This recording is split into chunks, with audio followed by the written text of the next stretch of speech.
맞춤경매 김희준입니다. 오늘 결과를 하나 말씀드리려고 하는데 경쟁률이 어마어마했어요, 진짜. 제주도 물건이에요. 제주도 물건이고 아마도 결과를 미리 보시려고 하시다 보니까 보신 분들도 계실 수도 있어요. 자, 그럼 말씀을 드려보면 사건 번호가 21타경 23423이고 제주도 서귀포 성산읍 온평리 999-1번지 근린주택이고 물건 종류는 근린주택인데 이거는 근린주택이라고 볼 수도 있고 아닐 수도 있어요. 근린상가로 볼 수도 있습니다. 그래서 주택이 아니라 근린상가로 보면은 취등록세나 지자체 확인해 보면 돼요. 예를 들어서 세무과에 전화를 해서 세금을 재산세를 어떻게 냈는지 확인을 해보면 좀 더 구체적으로 알 수가 있는데 아마 제 생각으로는 주택이 아니라 상가로 아마 된 것 같고 봐보세요.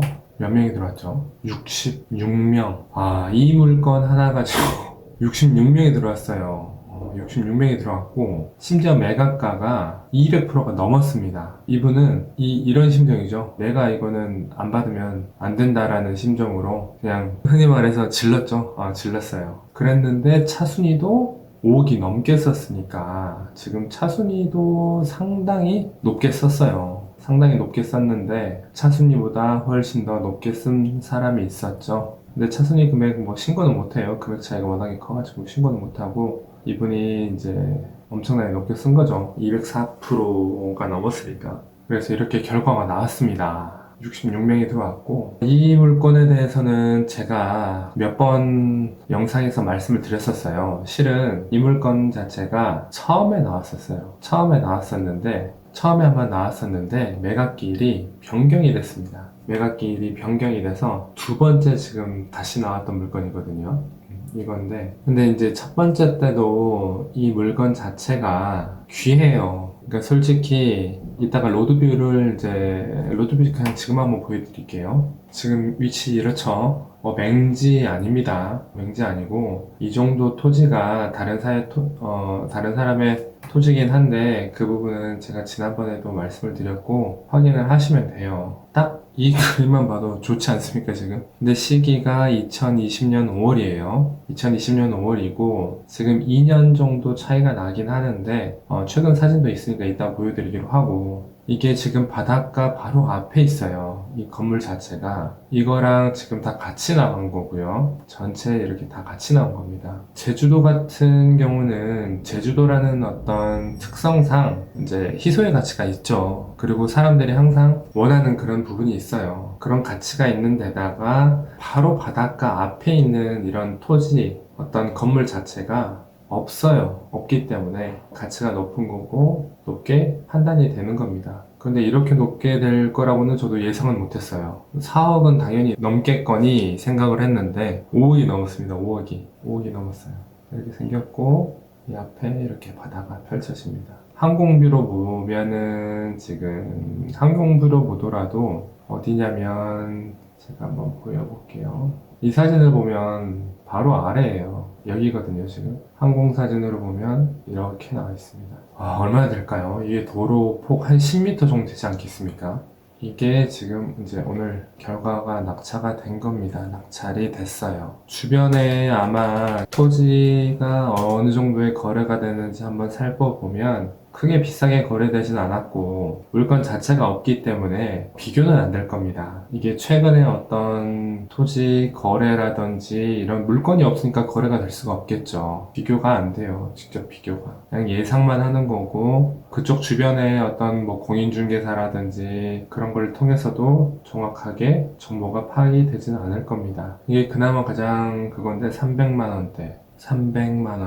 400이라고 해도 3억. 근데 지금 이거는 훨씬 더 높게 된 거죠. 뭐든지 그런데 이게 희소의 가치도 있고 경쟁률이 높을 거라는 어떤 그런 부분도 당연히 있겠지만 제가 한 가지 또 말씀드리고 싶은 거는 너무 오버페이스를 안 하셨으면 좋겠어요. 지금 제가 이 물건 말고 어제 이틀 전에 경매 결과가 나온 게 있는데 그거 같은 경우도 이제 포항에 있는 근린시설이에요. 근린시설인데 좀 금액이 수익률적인 부분으로 따져봤을 때도 높지가 않아요. 돈은 3억 정도 넘게 투자금은 들어가는데 이자 내고 나면 한 달에 남는 게 50만 원 돈밖에 안 됩니다. 그러면 왜 그렇게 높게 써서 접근을 했냐? 당연히 그거는 낙찰자가 어떤 계획이 있어서 높게 썼을 수도 있고, 뭐 컨설팅을 받아서 컨설팅 업자들은 일단은 낙찰이 되는 게 본인들에겐 중요하기 때문에 그런 어떤 부분으로 인해서 본인이 생각했던 입찰가보다 더 높게 쓴 경우도 있고, 그러다 보면은 나중에 어떤 부분이 생기냐면 이거를 우리는 예를 들어서 돈이 계속 생겨나는 게 아니잖아요. 그러다 보니까 본인이 가지고 있는 자금을 가장 효과적으로 이제 이용을 해야 되는데, 너무 과하게 이제 경쟁이 과할 것 같다라고 해서 본인이 생각한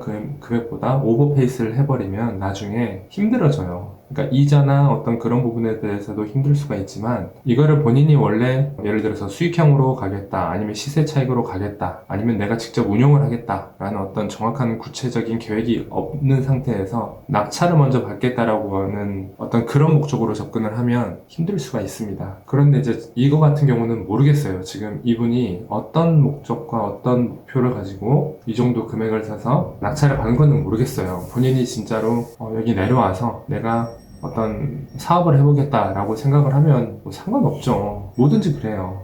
실거주나 실입주자를 이길 수는 없습니다. 그렇기 때문에 그런 목적인지, 하지만 투자자라고 한다면 보수적으로 가는 게 맞아요. 본인이 생각한 수익률, 본인이 생각한 시세 차익을 생각을 하고 접근을 해야 하기 때문에 실거주, 실입주자를 이길 투자자는 없습니다. 그래서 이런 부분을 생각을 하시고 접근을 하시면 좋을 것 같아요. 이 물건에 대해서 제가 이 앞에 영상에 뭐 물건 분석하면서 로드뷰도 보고 항공뷰도 보고 권리 있는지 없는지 이런 부분을 다 설명을 했기 때문에 그 부분은 제가 말씀드리진 않을게요. 말씀드리진 않고, 이렇게 낙찰이 됐고 낙찰가를 산정을 하고 입찰가액을 생각을 할 때 이런 부분도 생각을 하시라는 측면에서 한번 전체적으로 한번 말씀을 드려봤습니다. 그리고 전체적으로 지금 제주도 경매 시장이 되게 좀 경쟁이 과한 부분이 없지 않아 있어요. 그런 이유는 여러 가지 이유가 있겠지만 또 사람들의 심리가 그렇죠. 육지에서 온 사람들이 내가 시간을 예를 들어서 뭐 하루 아니면 이틀을 비우고 왔는데 낙찰을 못 받고 다시 육지로 돌아간다 라고 하면 되게 싫겠죠. 시간, 돈, 그래서 오버페이스 한 것도 없지 않아 있을 것 같기도 한데 뭐 모르겠어요. 일단은 이렇게 낙찰이 됐다라는 거 한번 말씀을 드려봅니다. 아마 제가 뭐 이런 물건 아니고 추가적인 물건들 아마 나오면 제가 분석도 하고 아마 말씀을 드릴 거니까 잘 한번 보시면 좋을 것 같습니다. 이상입니다.